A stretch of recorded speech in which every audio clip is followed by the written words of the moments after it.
do, Maria, is I'm just going to jump onto my Facebook group very quickly and just make sure that I can see myself and I can see you, and then if we can, then we're good to go.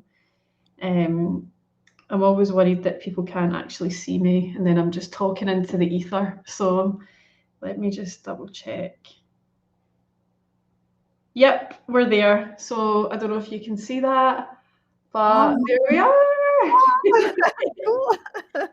Excellent. So I can't see how many people are watching, and I can't really see any comments coming up. But what I'll do is I'll check my Facebook just to make sure, just to see what comments and stuff are coming in, right? So if anyone's got any questions, just pop them into the chat.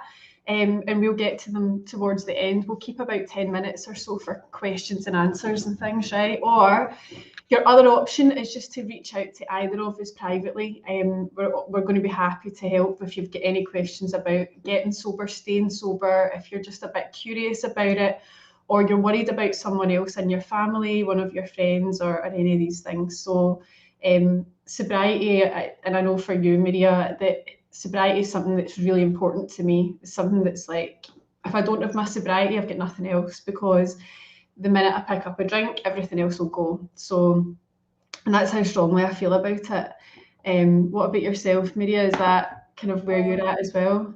Yeah, I felt that when you said that. I was like, wow, that is powerful. To me, it's all about health. Yeah. The sobriety gives me freedom. Yeah, absolutely. And it gives me so much freedom, happiness, everything. Like it's what a gift I've given myself. Yeah. So what we'd planned to do today was just take about maybe about an hour, and I'm going to share a bit about my journey through life with alcohol, without alcohol, and what I'd like to invite people to do is just to listen for similarities. We're not going to have the same life, we're not going to have the same journey, but there'll be parts of it where you can place yourself in it and where you can go, right, okay, I've done that, I've felt that, I understand that, and you know, you might be further behind than me, or you might be further ahead, right? But there's no right or wrong to this. So just listen for similarities. Any differences, put them aside. Don't let that take you away from being able to listen. So just to start, like, I'm Andrea and I'm from Dominant Mindset Coaching. I've got an incredible life today, and it wasn't always like that. So I grew up in the suburbs, and I was in an area where guys went to work and women stayed at home. So I was in this kind of nice, kind of well-to-do area, and on the surface, everything was great. Everything was fine. You know, most people had a wee bit of money behind them. There was nice big houses and all of that stuff going on. So everything on the surface was fab. But in the house, behind closed doors, my dad was alcoholic, my mum wasn't, and there was friction, there was tension. Some days it felt like I was walking on eggshells, like the whole house was carpeted in them, and then it was quite, it could be quite unpredictable. So as a kid, I became very nervous, very quiet, very withdrawn, because I was always kind of on tenterhooks. Is this going to be a good day or a bad day? Is people going to be happy? Are they not going to be happy? You know, all of that stuff was going on, and so by the time I got to go to school, I was that person, and I found it really difficult to make friends because I was scared of people. I was also quite unsure of adults, because the only adults that I'd really had in my life were the people that I shared a home with. So I just thought that everyone was unpredictable. And so when I was at school, like, I struggled to put my hand up and ask for help. I struggled to talk to teachers or anything like that. And so you know, my whole life was driven by fear. And I remember actually not being able to ask for the toilet at school. So I was that kid that used to pee herself, and then I'd get bullied for that, and then I get bullied for having big ears, and all sorts of stuff. But it was just my own inability to be able to just speak, to be able to communicate with people. So that was my life, right? And and I got bullied and all of that stuff. But then when I was 11, parents split. I moved with my mum and my sister to from a very, very nice area of Glasgow into a real rough area of Glasgow. Even the dogs were hard in this area. And there's a dog called Dougal, used to sit in the middle of the street and cars would have to go round him because he wasn't moving for anybody. He had like one eye, half a leg. It was mad. There was people setting fires. There was drug dealers in every corner. It was brutal. So then I'm going from quiet wee lassie getting bullied into holy shit, how do I survive this? And so then I became very adaptable and very a bit of a chameleon. I also learned I was quite funny. So I would use humour to deflect anything and everything that I could. I put on a kind of Ned accent so I could get in with. So someone's just asked, have I missed sobriety? You're here. We're doing it right now. So any questions you've got, fire them in. So I'm, I'm very shy. I'm starting to find that humour helps to get me out of situations. So then instead of being able to actually talk to people, I'm just cracking jokes all the time because I'm keeping that distance there. I could put on a Ned accent so I could hang with the Neds. I could put on I was very intelligent because I couldn't really get on with people and I couldn't ask for help. I thought, well, I'm going to have to just get studious because I can't ask for help. So I get really into my books. So some of it's great, some of it's not so great, right? Being studious, being very academic, brilliant, right? I'd love to keep that. Being funny is great, but not when it gets in the way of things. So then I get to 12 years old and I'm sitting with two girls that we were all misfits, right? So I've got a moustache because I'm quite dark haired, big black curly bushy hair, right? And I don't really get on with people and I crack weird jokes. And there's these two other girls. There's Kirsty, who's got screaming ginger hair, and Laura, whose parents were drug addicts, and she was going bald underneath her ponytail. It was a sin for her. But we all just kind of hung out together. My mum was working night shift and we decided we were going to get a drink that night. So this is my first drink. So my first drink consisted of a litre bottle of 8% volume cider called Pulse Cider. It was £1 for a bottle, which is about 180 Canadian, right? And so we didn't know how to drink because we've never drank before. So I just guzzled the whole bottle, right? We're spinning round, we're doing all sorts. And then little quiet me, shy me, who never really said anything and deflected with humour, became very loud me as all of that fear left. And I had this sense of like ease and comfort, this sense of like, brilliant. I've found a solution to feeling scared. I've found a solution to all of this awkwardness. And so that was the first drink that I had. I ended up in a fist fight with a boy outside and I was shouting and bawling. All of a sudden, me, who was quite don't say anything, became, and I hate her in class, and I fancy that boy, and she's this and he's that, and everything just vomited out. And my pals were like, "Oh, she's a bit mouthy." So then my mum came home from work. I'd spewed everywhere. I was a mess. She knew who was in the house before she left for work, so she phones their mums. Now, in a rough area of Glasgow, grassing your pals in is a definite no, right? So my mum tells their mum. They assumed I'd told on them. And so I was getting threatened every single day with getting my head kicked in. So then I've got even more fear, right? And then I'm like, oh my God, how do I survive this? I get kept in for 1 month. I was grounded for a month and I cleaned that house top to bottom. And I was the best daughter ever so that I could get out of the house so that I could go drink again. Because I loved that feeling. It was like my first spiritual experience of like, this is my solution. So I get out the house and I drank every weekend since. Every weekend up until 3 years ago. So that became my thing that I looked forward to. Butterflies on a Wednesday would turn into like just carnage over a weekend. It was Friday, Saturday, Sunday, sometimes a Monday. And I didn't see anything wrong with it because at first it was like unpredictability and I loved that. I loved the fact that I don't know where this is going to go. But then what wasn't so great was I didn't know where things were going to go, because it didn't always go to nice places. You know, I'd wake up mid-taxi journey and have to ask the guy where he's taking me. I've started off at a fancy Prosecco brunch, right, where it's like, oh, it's all bubbles and all that. See, if you take away the font and the glitter and the nice tablecloths and whoever's the speaker is, it's day drinking, right? And I was so up for that. I was the one that if nobody could find anybody to drink with, they knew they could phone me, and I'd be like, I'm game for this. I am absolutely game for this. My friend, one of my friends actually phoned me one day and she's like, I'm at this funeral and nobody will drink with me. What are you doing? And I was like, I'll drink with you. So she travelled right across Glasgow.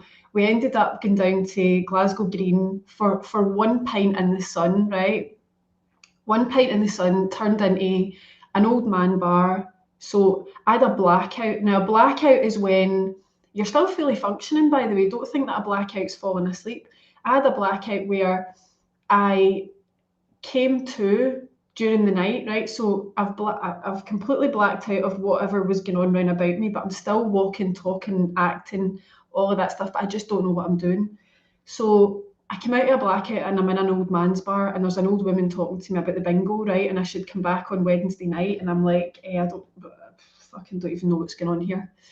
Then an old man wants to play me at pool, and he's absolutely skinned me at pool.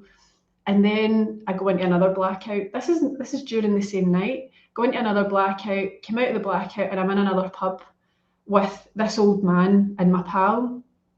Go into another blackout, and I wake up. My pal's nowhere to be seen. I'm in the house, I'm in my bed, and I can hear snoring, really loud snoring. And I'm like, I had a flatmate at the time, and I thought, Pete doesn't snore. So I got up and I go into my living room. There's an old man sleeping on my couch, right? And I was like, fucking unpredictability. So I phoned my pal and I was like, I think we stole a pensioner last night. It's like, I think we did. And she's like, you'll need to get him out your house. So he's like that to me, can I get your phone number? And I was like, no, you cannot get my phone number, get out my fucking house. So I've put him out my house, right? This is how mad my life was, right? So that happened, right? I've woke up in the bath covered in McDonald's wrappers. I've woke up sharing my bed with a korma that I heated in a blackout, right? So I've obviously heated up the food, took it to bed with me, fell asleep with it on me, and I woke up and it was everywhere. It was in my hair, it was all over the duvet, it was all over it was disgusting, right? Absolutely disgusting. And these are some of the mad things that I've done, right? And so it was just, start to finish, just crazy, and I thought every single person woke up the next day not being able to remember what they did the night before. I thought that was normal, because that has happened to me since day one drinking. And I used to blame it's the white wine that does it. White wine wipes my memory. No, everything wipes my memory. Enough alcohol wipes my memory, right? So that's what was happening. And, I woke up one morning and my flatmate was so pissed off at me. And I was like, what is it? What's the matter? And he's like, do you not remember what you did last night? And I said, no. I came in and I went to my bed. And he's like, no, you burst into my room naked at 3 a.m. and you walked across my room and then you squatted down and you peed on my laptop. And he said he got up and he's like, the fuck are you doing? And he ran over and he shut his laptop over and he was trying to pull it away from me. He said, and then I just got up and just wandered back into my room and like nothing had happened. So that was the stuff that I was doing, right? And then, so this is all the madness, right? And I found this quite funny when I woke up. But really, when I look back on it, I'm like, that was pretty unacceptable. So then my mental health starts to go. My ex-husband killed himself, and that was really the kind of big takeoff for my drinking, because before then I'd managed to control it. I'd managed to get bladdered maybe 2 nights a week, right? That was me controlling it, because I was at university at the time and I was really academic and all of that stuff.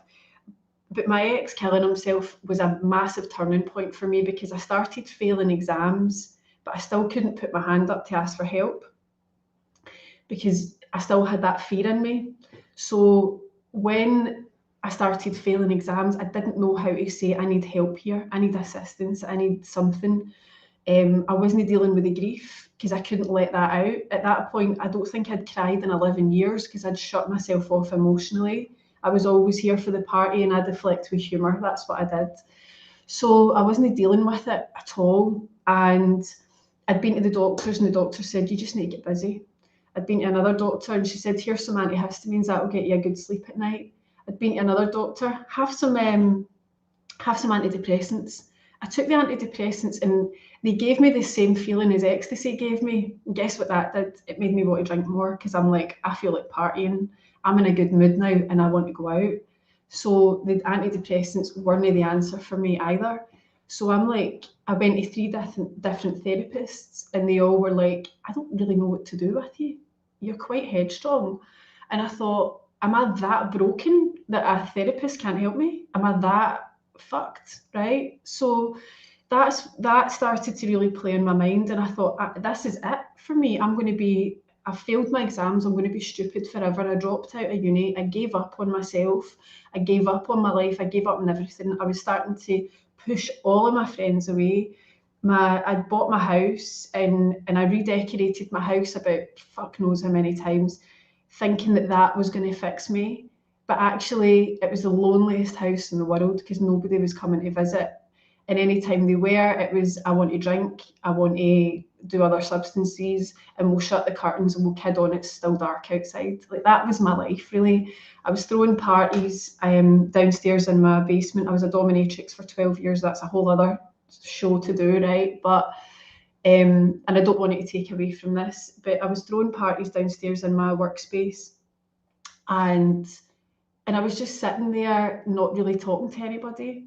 And I was drinking and drinking and drinking, because I was so nervous around company, and I was so uncomfortable in myself that I couldn't really socialise. And people were trying to get close to me, and I was like, oh, I don't like this. And so I needed drink to be able to even socialise and talk to people. So this goes on for a wee while, and then I was going to the Edinburgh Fringe every year, and I'd been in and out of all sorts of different relationships as well, so I couldn't keep a relationship either.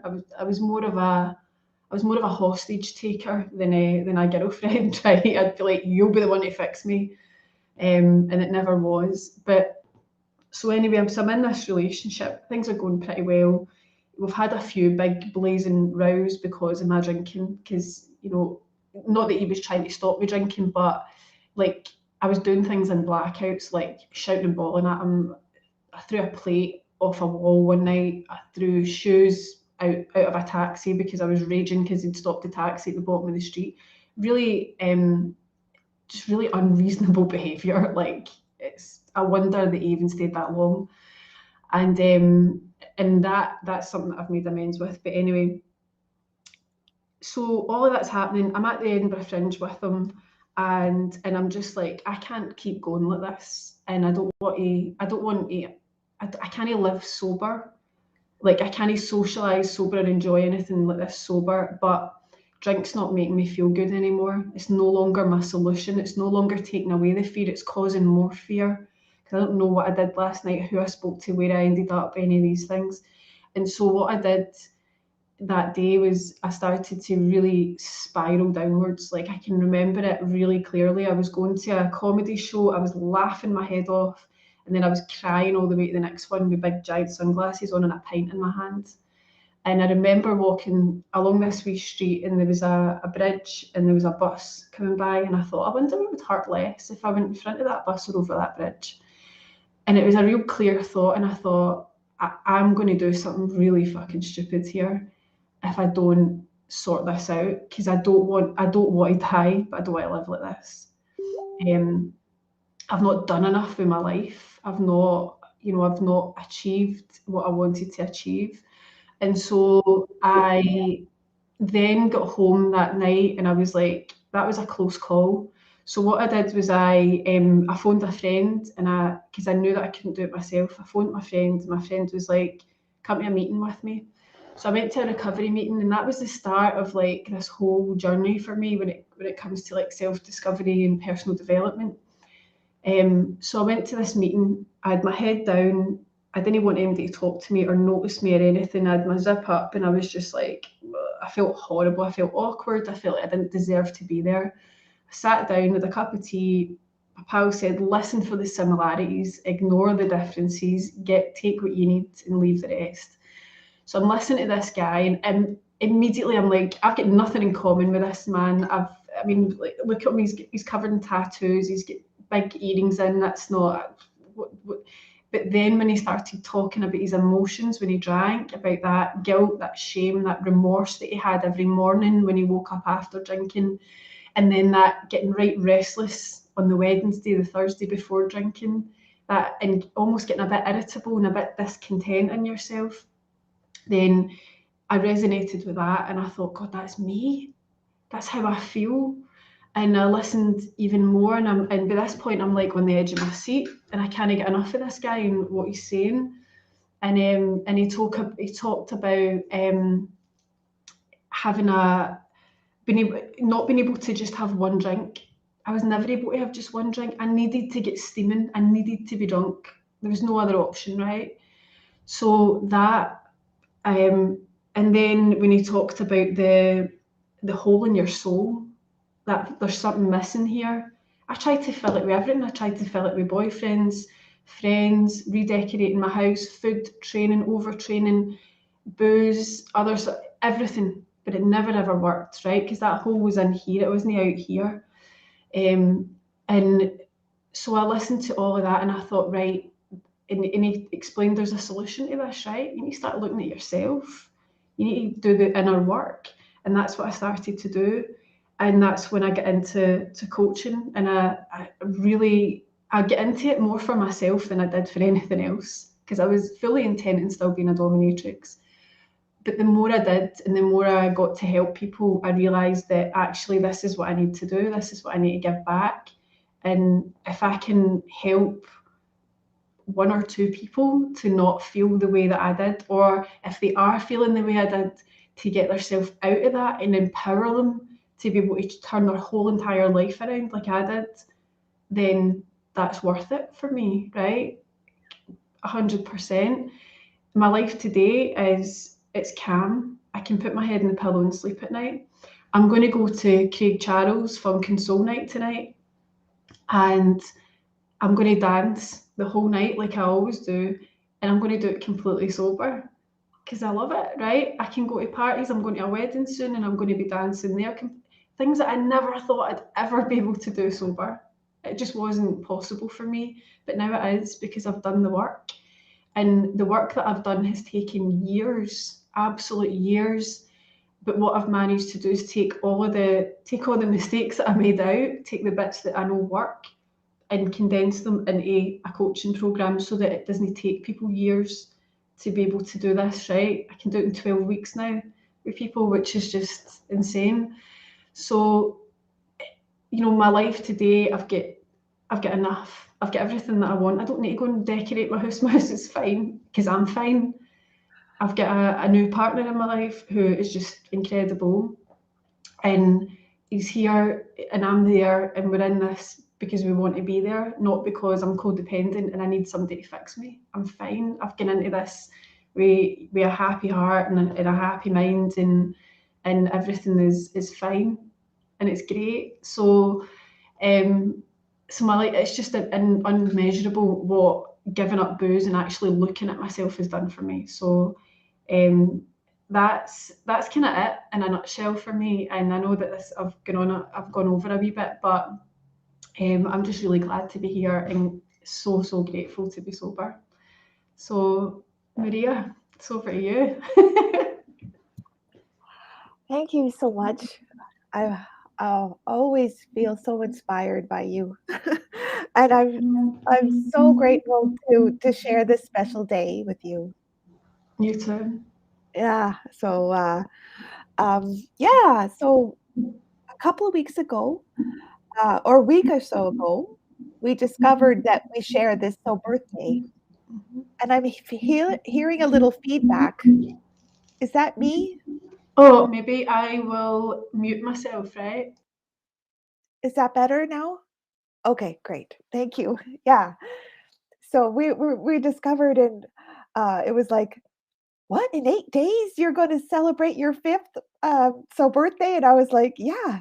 Oh, I am too. And so it's like, this is why we decided to do this together. So um, we're hoping that by sharing our stories, that we can encourage people to see if um, maybe they want to explore, and if they want some support, then we're here. We're here to help out any way we can. So, but my story is similar but different. Um, I grew up. I'm Canadian, but my family, my ancestry, and my heritage is Ukrainian. And my father was in the Navy. So put the three together, Canadian, Navy, and Ukrainian, and it's a very drinky culture. So, uh, we, I there was always, uh, alcohol around, and I think I remember Christmas, my father would make this, special, um, drink for Christmas. It was like a home brew. It was like vodka, and it was spiced, and it was, warmed up. And I remember I got like a little, like, teeny thimbleful, and it was, and I remember drinking it, and I remember saying, "Smooth." So it was like, but I liked the warmth of it. And then, when I was about 13, um, I was feeling, mm, out of place and not belonging, and, um, my my brother was going skiing on that Saturday, and I wanted to come with him, and, he's like, "Oh, well, you can take the bus." And, so I was like, "Okay, I'll take the bus to the ski mountain, and, I'll meet you there," kinda thing. And when I got to the bus stop, I was like, "I don't wanna do this." Like, I was like, "I don't have the energy to go skiing on a Saturday." So I decided to go and visit my friend, and, her parents were out all day, and it was, like, early in the morning. It must have been, like, 9 o'clock in the morning on a Saturday. And so her parents were like, I don't know where they were, but we decided to raid their liquor cabinet. And so we played the Jungle Juice game, a little bit of this, a little bit of this, creme de menthe, who knows, you know? But, and, spent the day doing that, like, I don't know how. And then I ended up going home, and, felt so guilty about my behavior. And my mom, so sweetly, she didn't know that I'd been up to all this. She had given me a 17 magazine, like a gift. Like, she's like, "I was thinking about you, and I just gave you this 17 magazine, hope you like it." I was like, "Oh god." Like, I just felt so awful. But, I liked the kind of rebel part, like the secretness, or I liked that I could, I don't know, there was something about just doing something, um, rebellious, I guess, maybe. And, so through high school, my parents gave me a lot of freedom, so I did a lot of traveling. So every time I went away, there was always opportunity to drink, and then, like, way underage, and then come university, I went away to school, drank, had a great time, and people would say, "Oh, Maria's a harmless drunk." I was a fun drunk unless I was crying. But for the most part, I was pretty happy drunk, and, I like wine.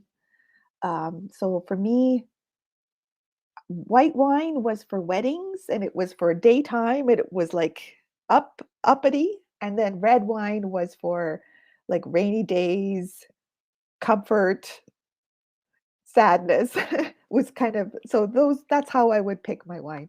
Um, I also spent a year in Belgium and we uh we went from pub to pub and drank beer. Like we drank our way through Belgium. But now it's like beer. I I don't really care for it. So I don't miss beer at all. Um and uh and so eventually in my 20s, um I started having things got started getting not so great. Like I had put on weight, I was feeling depressed. I was really struggling. And I ended up moving back home uh, with my parents in my 20s because things were pretty bad. And still, continued to drink and stuff like that. And then like some sort of must have been around Christmas time, and I was about 30. Um, I went out for drinks with my friends and to this restaurant that's in downtown Victoria, and it's like bricky and really urban and in a bit of a haunted section of town. And apparently Kiefer Sutherland used to go there. Um, and I was sitting there at the table, I remember, and my friends hadn't shown up yet, and I was waiting and waiting, and I was getting impatient and just kept drinking. And I can remember this sort of sharp kind of eek, eek, sorry about that, kind of scratching sounds in my mind. Like it was like things had just, I was like looking in every direction. It was very panicky. I was just, and then my friends showed up and my friend was talking and I said, nobody cares what you have to say. Just shut up, and I was like, and they were like, my friends just kind of looked at me and they kept on talking and the night kept going, got a ride home, and it was awkward, and then made my way home. And a couple of days later, I called up my friend and she was all weird on the phone. And I was like, what's going on? And she's like, well, you said this, at the bar the other night. And I had no memory of it at all, like zero. And I was like, oh, I'm so sorry. And she's like, oh, it's okay. And then she like, but our friends, we're not friends today. And so I thought, like I was so like mortified by this behavior that I went to the doctor, and it was a brand new doctor that I had, and he prescribed antidepressants, and he said like you have to be like you can't drink and be on antidepressants at the same time. So I had to give up the sauce, and so it was like New Year's Eve, 2000 or 1999, somewhere in no, it would have been 1999. Was I had a bottle of this fancy champagne and I brought it to a New Year's Eve party, and that was the last thing that I drank. And that was my first attempt at sobriety. And so I ended up going 4.5 years after that bottle, um, on antidepressants and not drinking. And in that time, my father had passed away, and I managed to get through all of that um, without drinking. And I was doing fine until I met this chef who kept on like talking about wine, and he was really a sommelier as well. And so I was like, so it ended up um, giving away myself. Like just I chose him over my own health because I wanted him to like me. I threw it away. I threw my sobriety away for a guy who didn't like me. And but I decided at that time I would start drinking. And so I drank again because I wanted to drink more than I wanted to be on antidepressants. And then years went by, maybe about 12 years, and I had gone through a coaching program, and I was thinking I would be a wellness coach, and then I wanted to walk my talk. And like, if I'm going to be a wellness coach, then I better be like healthy. So at that time, I was planning to do a cruise and invite all these coaches on the cruise and have a wellness cruise, and it was going to be amazing. And had a tour guide help me set it up, and it was all going to be great.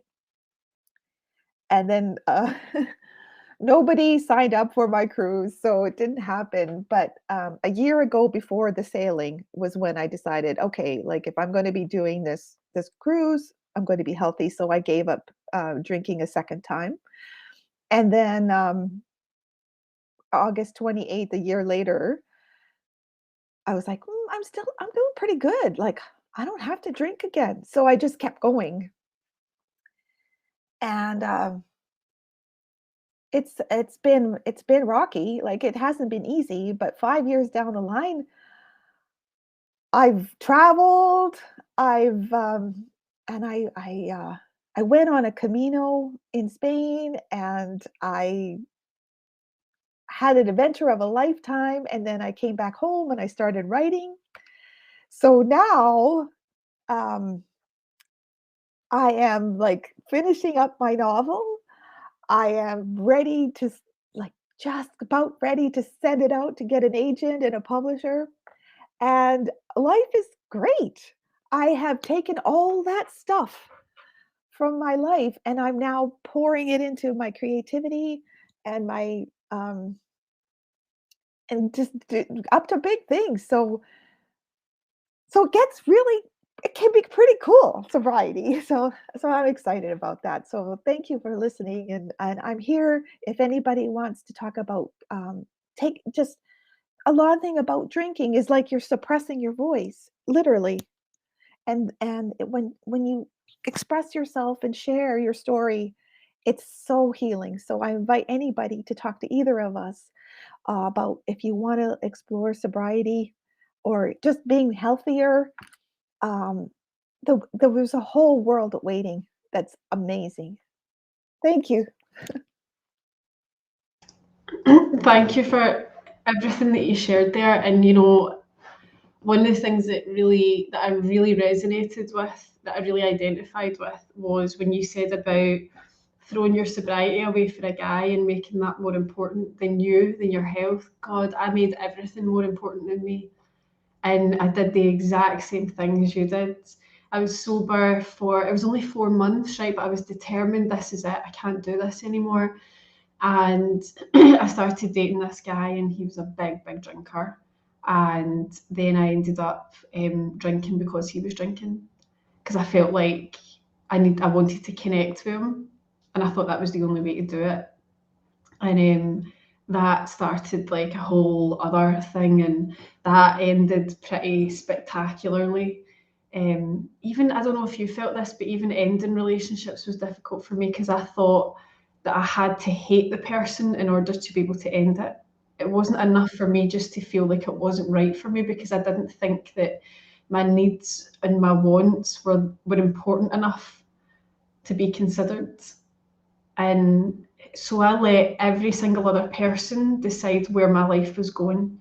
I let people, places, things, situations, circumstances have power over me all the time. And you're a writer, and it's everything else wrote my story for me. That I Mm, decided where my life was going. I didn't feel like I was in control of my own life. I wasn't writing my own story for my future, and I felt powerless. And that's how that was one of the things that I learned to do, was to write my own story. What do I want for my life? I didn't yeah. know, because I was like, if you liked blue, I liked blue. If you liked this, if you ate this, I ate that. Because I just didn't know who I was. I was so used to being a chameleon, because that's how I survived when I was younger. That's just what I did. And I don't know, like getting sober allowed me to really get in the driver's seat of my own life and to take my power back from these things. So now I don't get triggered when I mean sometimes I do a wee bit, but I'm able to look at it for what it is and not go down that rabbit hole with it again. And I was thinking today actually, because I was thinking about this coming up, and I was thinking back to that time where that guy cheated on me and how triggered I got, like super triggered. And now I'm like, I wouldn't even lose sleep over it anymore. If someone cheated, I just wouldn't lose the sleep over it because it's nothing to do with me. It's not my guilt that to carry if somebody was to cheat on me. That's theirs. That's their stuff. It's not mine. So even like it would hurt to lose a relationship, but it just wouldn't. I wouldn't need to know why. I wouldn't need to. I'd just be like, we're done. So that's a nice place to be, like where that stuff just doesn't hold any weight with me anymore. It doesn't have any power over me, and it makes me feel a little bit unstoppable, like a little bit. There's really nothing that is going to prevent me from moving forward in my life. Yeah. Yeah. And I think that's it. It's like I was hanging on to all these different things that were just weighing me down. I was trying to keep things together so much, like this is how it's supposed to be, and then once I started letting that go and like relaxing the grip, things started really opening up. It's like, don't hang on to relationships that aren't working. It's not worth it. That's a hostage. That's not a husband or what's a hostage. Yeah. And that's what kidnappers do. Someone that don't want to be there. And that's what I did. I held hostages. And it's just mad, isn't it? How we think that's one of the things I needed to do as well was I didn't think I had a big ego because I thought ego was confidence, ego was big personality and all of that. But actually, my self-esteem and my ego were back to front. So self-esteem's down here, ego's up here. So my self-esteem's telling me you're a piece of shit, and my ego's telling me everybody's looking at you and they can all see it. So then I was getting into like order coffee or whatever, and I was like, oh, I couldn't even get the words out. Sometimes I'd walk into like a coffee shop and I just walk straight back out because I'm like, oh, I can't even ask because I'm gonna look stupid. I'm gonna fumble my words. I'm gonna all that fear because self-esteem's here, ego's up here. So I had to reverse that so that my self-esteem's telling me actually you're all right. You're quite a nice person. You've got good points. Yeah. And then I got my ego down so far that I'm like, nobody gives a shit. Nobody's even looking. You can mess things up, nobody's even going to notice. So now I'm just like, when we reverse these things, it really makes a difference. Yeah. So someone's saying that they're I can't see your name, so I'm so sorry. I don't know who it is that's commenting, but unpredictability, loss of control, resonating with that, yeah. And you don't have control because the minute you take that drink, the drink takes you. That takes over. And that decides where you're going that night, not you. And the chameleon, yeah, it's people pleasing. It's trying to be all things to all people, bending yourself out of shape, unable to speak your truth. And when you don't speak your truth out of here, it comes out sideways. It comes out in you go in a huff, you deflect and blame, you blow up, you cut people off, you start to shut down, you hold resentments and then you end up with regrets, and that is all through not being able to just express yourself. And that's something that Maria is amazing at doing. It's helping people to express themselves through writing or through any other sort of means, and that's kind of what you specialize in, is like that, being able to get that out. Sometimes writing is what helps me, maybe journaling or even just getting a couple of post-its and just writing down what is annoying me, gets it out of here. And it, when you take that from your mind and get it out there on paper, or you just share it with someone, breaks its power instantly. Yeah, because you're not carrying this secret. Like this and it's the weirdest thing. Secrets have their own energy that people can see them anyway. Like you think, oh, I'm hiding it, nobody can see, but people are like, why are you acting like you're weird? And really, like, see, being able to just get that and break the power of it. Yeah. What a difference it makes. Because Yeah. you're not carrying that stuff anymore, because that puts distance in. Yeah. You know when there's something in the space and we think they can't tell, but they can. Yeah. Yeah. And I think this is just the beginning for people. So thank you for creating this space. It's like, yes, let's share, and then it goes out into the wind. And Some of the things that I was like, I am going to take this to my grave. I'm never telling anybody this. And some of that stuff. So I had a coach for a while, and the stuff that I swore I was taking to my grave was the stuff that we laughed about the most. Like waking up and there's a pensioner snoring on my couch, right? I was like, I'm telling nobody that. Like, that's staying, that's between me and my pal that never leaves here. And then I told him, and he was cracking up laughing. He's like, you what? You stole it? And we were pitching ourselves laughing. And then I started telling him more stuff that I'd done and more things and more things. And it just, when you say it out loud, you get to hear how absurd it is and how ridiculous it is and how it loses all power. Because when it's in here, it's like it's got a hold on your mind. It makes your head tight, and it makes your chest tight, and it makes your stomach twist and all of that stuff. You can't carry that about you. You need to get it out. yeah.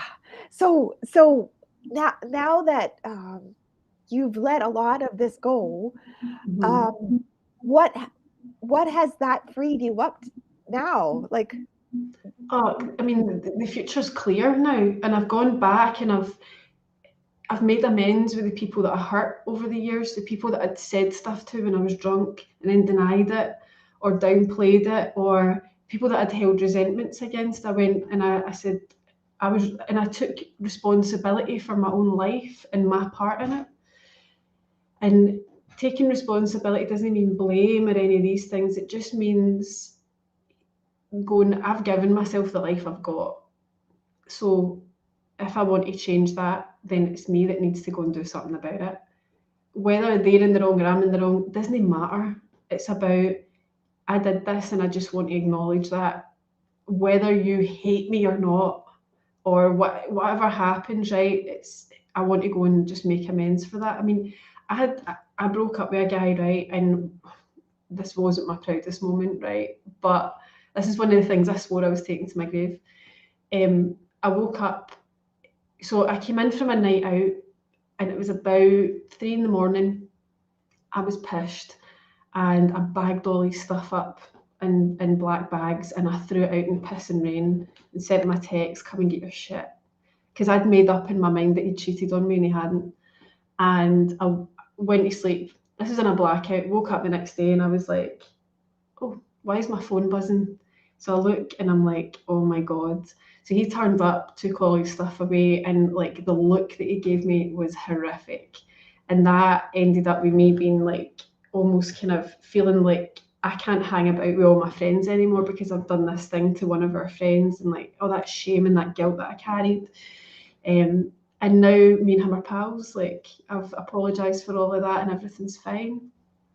Are we going to hang about with each other every week? No, we're not. But that is out of my past now. That's out. It's gone. There's no guilt there. He's fine. I'm fine. It's great. Other exes that I'd had big blow-ups with, I've went and made amends to that. I've made amends with my dad. There's things that I couldn't make amends. I just had to let it go. And there's things that I've had to forgive. There's things that I've had to forgive myself for. And because there's no way I'm making amends for it, because either the person just will not talk to me, uncontactable, or in some cases they're just not here anymore. So I can't, but all I can do there is, what I've done there is I've written a letter and I've just went down and sat and just read it to them. And that's been my way of just letting that go and just getting it out, just getting it from here out so that it's not got any power over me anymore. And that has been really, really healing and really cathartic for me. And I got help to do it. I needed the help to do it because I didn't know how to do any of this stuff. I just didn't. So. Oh, and now you're helping other people. Because the best way, the easiest way for me to keep this is to pass it on. Yeah. And one of the reasons is because when I hear other people's stories and what they're dealing with right now, I get to see exactly what my life might be like if I was to drink again. Mm. So, and I don't, when I hear people's stories, it's not sort of like, horrible drunken story porn or anything, but I get to go, there's an amazing reminder of what it used to be like, and any sort of notions of maybe I could maybe just they go right out the window again. So it's good. Yeah. So, does anyone have any questions before we wrap up? Just pop them into the chat. They'll pop up here, but I just can't see what your name is in order to address you by name. But I'm happy to answer anything. And there's, if you've got something you want to talk about personally, then please reach out to either myself or Maria. I've put the name of Maria's group there, and you'll be able to just contact her there if you want to chat with Maria. But otherwise, we're really, really happy to just answer any questions or anything that's going on for you just now. Jane Marie, good. So I'm really glad that you've got something from it. So, if you want to just pop into the chat, what's resonating for you? What's coming up for you? Is there anything that you really identify with? It might be a thought or a feeling, or it's probably not stories about pissing on your flatmate's laptop. I doubt many people have done that, but if there's something there, or that unpredictability, or that guilt, shame, and remorse that tends to come with a hangover. Yeah. What did I do last night? Oh, that's I used to hide with drink as well. But guess what? See, when you put the drink down, see if you don't do anything about what's going on in here, the reasons for drinking, you'll pick up biscuits, sex, gambling, guys, shopping. You'll pick up something to try and fill that hole. Mm. Deal with the hole, not with what's out there. Yeah, that's true. That's sometimes you substitute one for the other. And so it's a good thing to have someone nearby. It doesn't have to be anything formal. It doesn't have to be AA unless that's what you want, but it could be like just have to not make the mistake of like substituting one thing for another. Yeah. I made that mistake a couple of times for sure. Yeah. I mean, one of the things that is really important, clear the slate, clear that stuff for your past or it'll end up in the future. Take it a day at a time. Don't try and stop drinking for 10 years, right? Just don't drink today. That's it. Yeah. See how you feel tomorrow, and then get up tomorrow and go, do you know what? Just for today, I'm not going to drink. And I've been doing that for 3 years and it works. Yeah. Every day I just get up and I go, And some days I don't need to do it because some days I'm like, I'm fine. But there is days where I go, I could go a wee night out. And then I'm like, because I'm stressed and blah. But then I'm like, I'll see how I feel tomorrow. And then by the time tomorrow comes, I'm right back out my head again.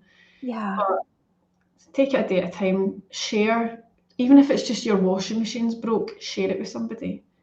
Share it with I would recommend a closed mouth friend. Somebody that's not going to go and blab your stuff to anybody. Someone that gets it. Yeah. And also someone that is sober-minded. They don't need to be someone that's sober, but someone that isn't going to, when you say, my boyfriend's done my nutting, you don't want to be sharing that with somebody that goes, he's a fucking bastard and he's this and he's that, and enabling that, right? You need somebody that's going to give you the truth and go, right, let's look at your part in it. Because I surrounded myself with enablers that would allow me to drink, that would allow me to keep perpetuating this behaviour. He's a total bastard, yeah, he's horrific, you deserve better, hun, all of that stuff. Yeah. No, because that allowed me to avoid responsibility for it. But Yeah.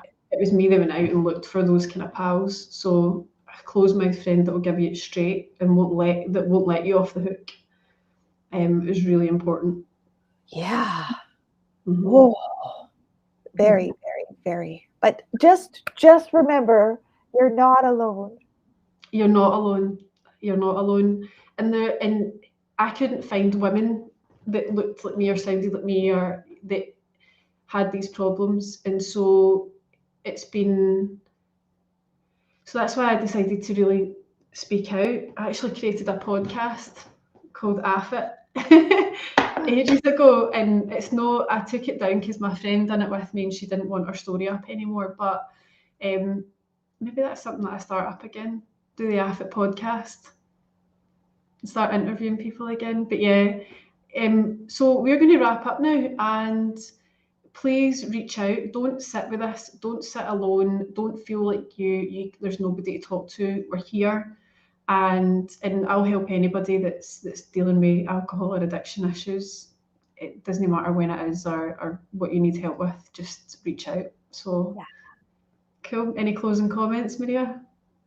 Oh, thank you, everyone for joining us today and sharing this space and making it safe for us to talk. And I'm all tingly right now. I've got my amethyst, so it's the sobriety stone, Oh, and nice. so I'm so grateful that you're here, and thank you, Andrea, and um, sending you like warm hugs and blessings, and so grateful you're in my life. You too. Right, amazing. Thank you, everybody. This is recorded, so I'm going to take this and we'll distribute it and make sure that everybody can see it and all of that stuff. But cool. So I'll speak to you very, very soon. Thank you, and to everybody. If I don't hear from you, then I'll see you in the journey, and just remember that you're not alone. Right, bye. Yeah, bye.